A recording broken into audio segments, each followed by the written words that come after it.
बड़ा भाग्यशाली आंगनवा जहाँ तुलसी का पेड़वा। बड़ा भाग्यशाली आंगनवा जहाँ तुलसी का पेड़वा। बड़ी भाग्यशाली बाड़ी सीता मैया। बड़ी भाग्यशाली बाड़ी सीता मैया। श्री राम बनी अइले दूल्हवा जहाँ तुलसी का पेड़वा। श्री राम बनी अइले दूल्हवा जहाँ तुलसी का पेड़वा। बड़ा भाग्यशाली आंगनवा जहाँ तुलसी का पेड़वा। बड़ी भाग्यशाली बाड़ी लक्ष्मी मैया। बड़ी भाग्यशाली बाड़ी लक्ष्मी मैया। श्री विष्णु बनी अइले दूल्हवा जहाँ तुलसी का पेड़वा। श्री विष्णु बनी अइले दूल्हवा जहाँ तुलसी का पेड़वा। बड़ा भाग्यशाली आंगनवा जहाँ तुलसी का पेड़वा।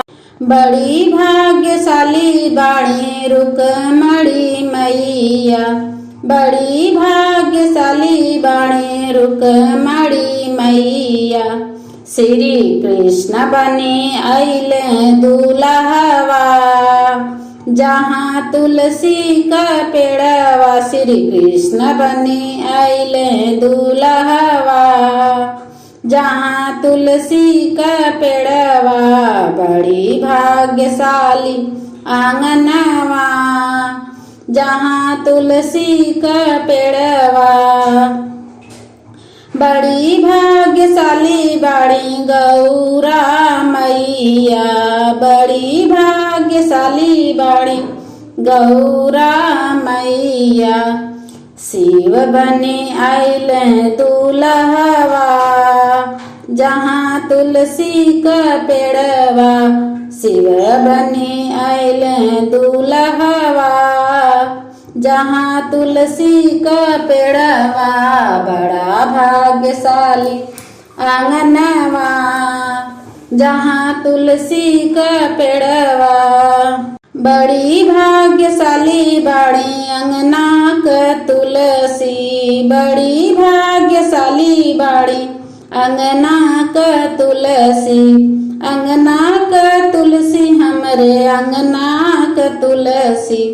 शालिग्राम बनी अइले दूल्हवा जहाँ तुलसी का पेड़वा। शालिग्राम बनी अइले दूल्हवा जहाँ तुलसी का पेड़वा।